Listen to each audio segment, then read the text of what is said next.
Assalamualaikum warahmatullahi wabarakatuh.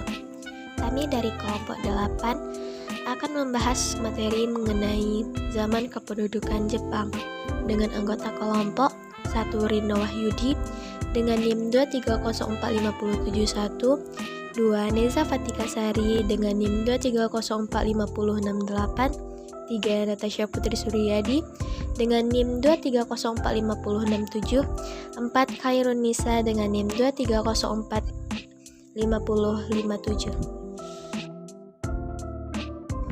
Permasalahan yang akan kami bahas yaitu 1. Bagaimana karakteristik penjajahan Jepang, 2. Bagaimana kebijakan penguasa Jepang dan dampaknya terhadap Indonesia, 3. Apa warisan dan tradisi militer dari Jepang. Penjajahan Jepang. Penjajahan Jepang adalah periode sejarah yang cukup penting dan berdampak besar bagi Indonesia. Penjajahan Jepang terjadi selama Perang Dunia Kedua antara tahun 1942 hingga 1945. Peristiwa ini dimulai setelah Jepang berhasil menguasai wilayah Indonesia yang pada saat itu dikenal sebagai Hindia Belanda. Salah satu alasan yang menjadi latar belakang penjajahan Jepang adalah keinginan Jepang untuk mendapatkan sumber daya alam yang melimpah, terutama minyak dan bahan mentah lainnya, mendukung ambisi imperial mereka. Selain itu, Jepang juga ingin mengurangi dominasi Barat di Asia Tenggara dan mengambil alih kendali atas wilayah ini. Penjajahan Jepang memiliki sejumlah dampak yang signifikan bagi masyarakat Indonesia. Salah satunya adalah pemaksaan kebijakan-kebijakan Jepang yang sangat merugikan rakyat Indonesia, seperti kerja paksa, pengambil alihan tanah, penyitaan makanan, pengerahan tenaga kerja, serta penindasan terhadap gerakan perlawanan. Selain itu, penjajahan Jepang juga memberikan dampak sosial dan budaya yang signifikan. Misalnya, pendidikan diubah sesuai dengan ideologi Jepang, bahasa dan budaya Jepang diperkenalkan secara intensif, serta agama-agama asing dilarang atau dibatasi. Hal ini tidak hanya berdampak pada keseimbangan kehidupan sosial, tetapi juga pada pengembangan identitas nasional Indonesia.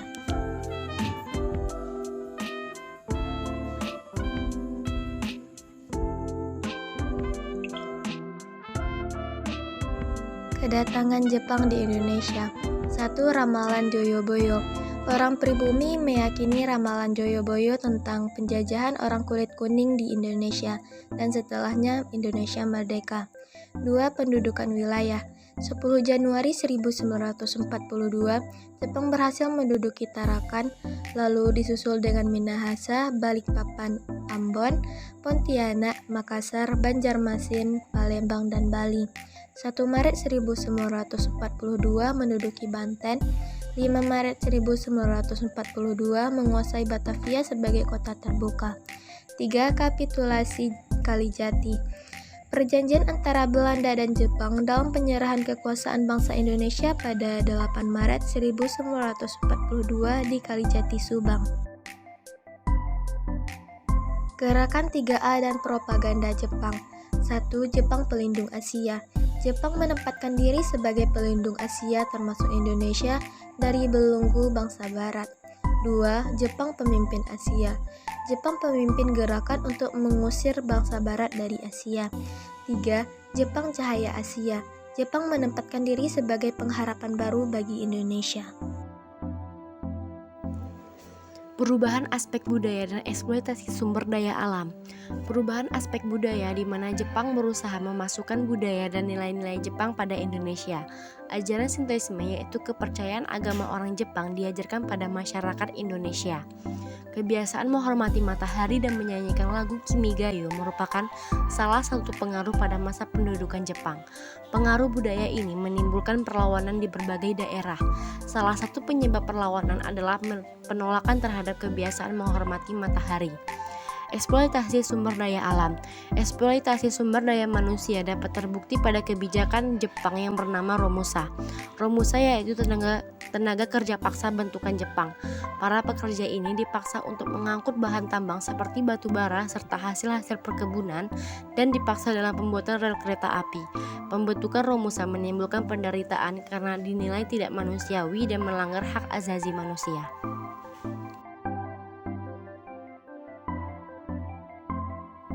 Adapun beberapa kebijakan Jepang, yaitu yang pertama, mengubah nama Indonesia menjadi Dai Nippon Teikoku no Nyosoku Minchi, yang artinya Kekaisaran Jepang Wilayah Selatan Koloni. Nama ini menunjukkan bahwa Indonesia adalah bagian dari wilayah kekuasaan Jepang. Yang kedua, yaitu menghapus penggunaan bahasa Belanda dan menggantinya dengan bahasa Jepang. Bahasa Jepang menjadi bahasa resmi dan wajib dipelajari oleh seluruh rakyat Indonesia. Bahasa Indonesia juga masih diperbolehkan digunakan sebagai bahasa sehari-hari. Yang ketiga, yaitu membentuk organisasi-organisasi bentukan Jepang. Beberapa organisasi yang dibentuk oleh Jepang antara lain adalah Putra, Pusat Tenaga Rakyat, Pembela Tanah Air, Heiho atau Bantuan Tentara, Senendan Barisan Pemuda, Keibo dan Polisi Sukarela, Sangyoku Miyai Koperasi Industri, Nagyoku Miyai Koperasi Pertanian, dan lain-lain. Organisasi-organisasi ini bertujuan untuk mengendalikan, mengawasi, dan memobilisasi rakyat Indonesia untuk mendukung Perang Asia Timur Raya.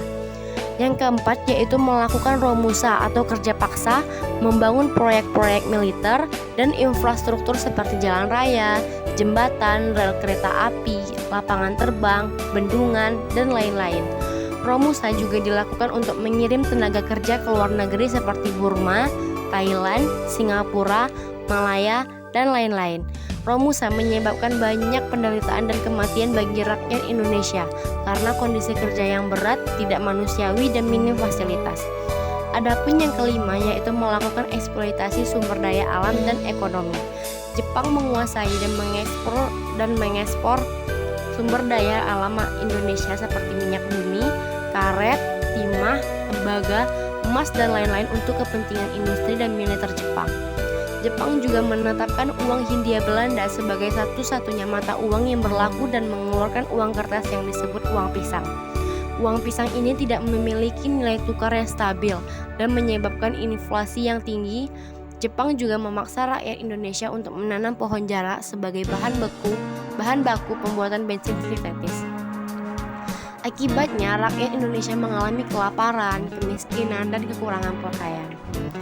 Yang keenam, yaitu melakukan penindasan dan teror. Jepang berlaku sewenang-wenang dan kejam terhadap rakyat Indonesia yang dianggap melawan atau tidak patuh kepada Jepang. Jepang melakukan penyiksaan, penjara, hukuman mati, dan pembunuhan massal terhadap rakyat Indonesia. Beberapa contoh kekejaman Jepang antara lain adalah pembantaian di Banyuwangi pada tahun 1944, pembantaian di Blitar pada tahun 1945, pembantaian di Ponorogo pada tahun 1945, pembantaian di Aceh pada tahun 1945, dan lain-lain. Adapun akibat atau dampak penjajahan Jepang, yaitu yang pertama, diperbolehkannya penggunaan bahasa Indonesia sebagai bahasa komunikasi. Bahasa Indonesia juga menjadi bahasa nasional serta bahasa pengantar di sekolah. Yang kedua, yaitu agenda pelatihan militer dan semi-militer yang diadakan oleh Jepang menjadi bekal rakyat Indonesia guna mempersiapkan diri menghadapi peperangan suatu hari nanti. Yang ketiga, yaitu kebijakan Romusa menyebabkan munculnya berbagai macam permasalahan sosial yang mengakibatkan trauma bagi masyarakat Indonesia. Yang keempat, yaitu pembatasan aktivitas pers mengakibatkan tidak adanya pers nasional yang bebas dari pengaruh Jepang. Pers nasional pada saat itu harus tunduk pada pemerintahan Jepang. Adapun akibat atau dampak penjajahan Jepang, yaitu yang pertama, diperbolehkannya penggunaan bahasa Indonesia sebagai bahasa komunikasi. Bahasa Indonesia juga menjadi bahasa nasional serta bahasa pengantar di sekolah. Yang kedua, yaitu agenda pelatihan militer dan semi-militer yang diadakan oleh Jepang menjadi bekal rakyat Indonesia guna mempersiapkan diri menghadapi peperangan suatu hari nanti. Yang ketiga, yaitu kebijakan Romusa menyebabkan munculnya berbagai macam permasalahan sosial yang mengakibatkan trauma bagi masyarakat Indonesia. Yang keempat yaitu pembatasan aktivitas pers mengakibatkan tidak adanya pers nasional yang bebas dari pengaruh Jepang. Pers nasional pada saat itu harus tunduk pada pemerintahan Jepang.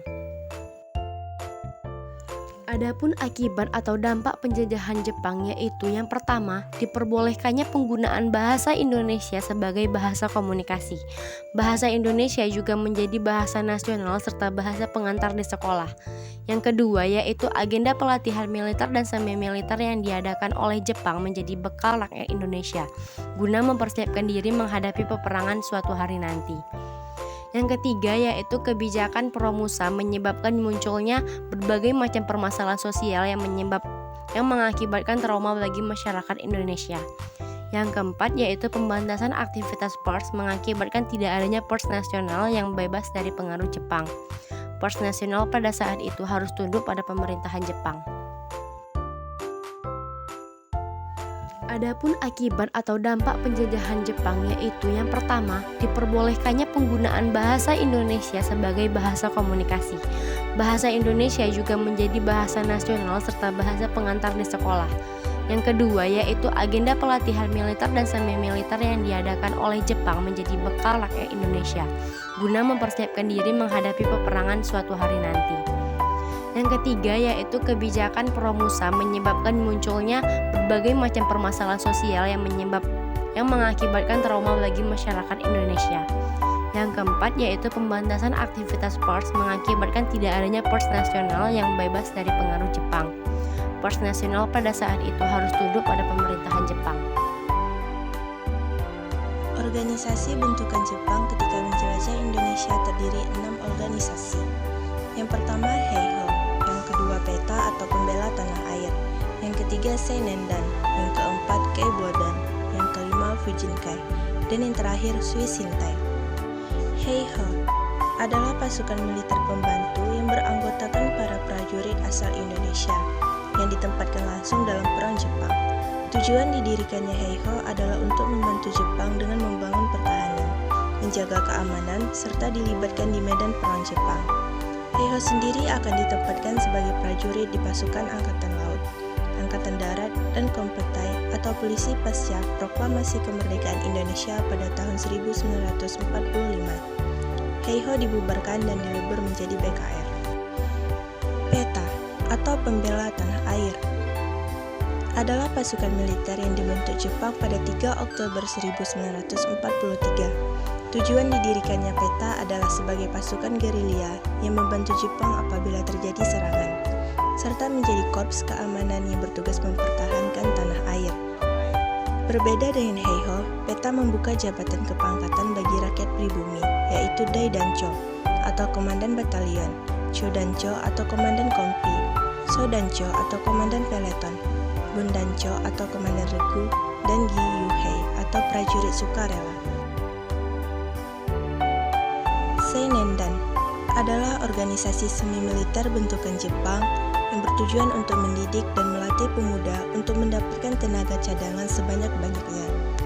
Anggota Seinendan awalnya terdiri dari pemuda berusia 15-25 tahun. Namun pada saat Perang Asia Timur Raya mencapai puncaknya, persyaratan ini diubah menjadi pemuda berusia 14-22 tahun. Hal ini pula yang menyebabkan jumlah Seinendan bertambah dari sebanyak 3.500 orang menjadi 500.000 orang pada akhir pendudukan Jepang. Keibodan adalah korps semi-militer bentukan Jepang yang berada langsung di bawah pengawasan polisi Jepang. Pasukan Keibodan yang bertugas sebagai korps pembantu kepolisian terdiri dari para pemuda berusia 23-25 tahun dengan syarat utama yaitu sehat secara fisik dan memiliki kepribadian baik. Pembentukan Keibodan atau Korps Kewaspadaan ini berlangsung bersama dengan Seinendan pada tahun 1943. Fujinkai adalah korps pelatihan militer bagi wanita yang dibentuk oleh Jepang. Tugas Fujinkai dalam perang berada di garis belakang untuk membantu dan merawat korban perang. Para wanita anggota Fujinkai yang berusia mulai dari 15 tahun ini juga ditugaskan untuk menanam pohon cara yang akan diambil minyaknya. Suishintai, barisan pelopor dibentuk pada tanggal 1 November 1944 sebagai hasil sidang ketiga Chu Sang-in atau Dewan Pertimbangan Pusat. Para pemuda barisan pelopor dilatih dengan pelatihan militer dengan hanya menggunakan peralatan sederhana seperti senapan kayu dan bambu runcing. Setelah Indonesia merdeka, tepatnya pada 16 Desember 1945, organisasi ini diubah namanya menjadi Barisan Benteng Republik Indonesia atau BBRI. Kesimpulan, penjajahan Jepang terjadi selama 3,5 tahun. Begitu banyak penderitaan serta kesengsaraan yang dirasakan rakyat kala itu. Akibat penjajahan ini, banyak peninggalan berupa aspek fisik maupun sosial di Indonesia. Penjajahan Jepang di Indonesia adalah periode bersejarah yang memiliki karakteristik unik dan kompleks. Meskipun banyak dampak negatif yang dirasakan oleh masyarakat Indonesia pada saat itu, periode ini juga membawa perubahan signifikan dalam hal kesadaran nasional dan perubahan sosial dan budaya.